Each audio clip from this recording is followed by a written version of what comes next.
The price of possession. It was a typical Friday night when I agreed to babysit for the Johnson family. They had a young daughter, Emily, who was a sweet and well-behaved child. I had babysat for them a few times before, and it had always been an easy and enjoyable experience. As the Johnsons left for their date night, they gave me strict instructions to put Emily to bed at 8 p.m. and to keep the doors locked at all times. I nodded obediently and assured them that everything would be fine. At first, the night went smoothly. Emily and I played games, read stories, and had a snack before getting ready for bed. As I tucked her in and kissed her goodnight, I felt a sense of contentment wash over me. This was going to be an easy and uneventful evening, just like all the others.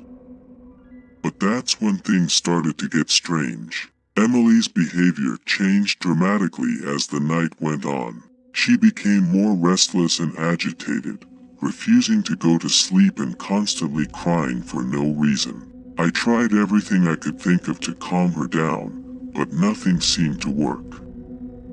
As the night wore on, I started to feel more and more uneasy. There was something about Emily that seemed off, like she wasn't herself. I couldn't shake the feeling that something was very wrong. Finally, around midnight, I couldn't take it anymore. I gathered my things and woke Emily up, telling her that it was time to go home. She looked at me with a strange, cold expression and didn't say a word as I rushed her out of the house. As we drove home, I couldn't shake the feeling that we were being watched. Every time I looked in the rearview mirror, I saw Emily staring back at me with those cold, empty eyes. I knew then that something had possessed her, something dark and malevolent. I tried to stay calm and focus on the road, but it was hard to concentrate with Emily's eerie presence in the back seat. I could feel her power growing, filling the car with a sense of dread.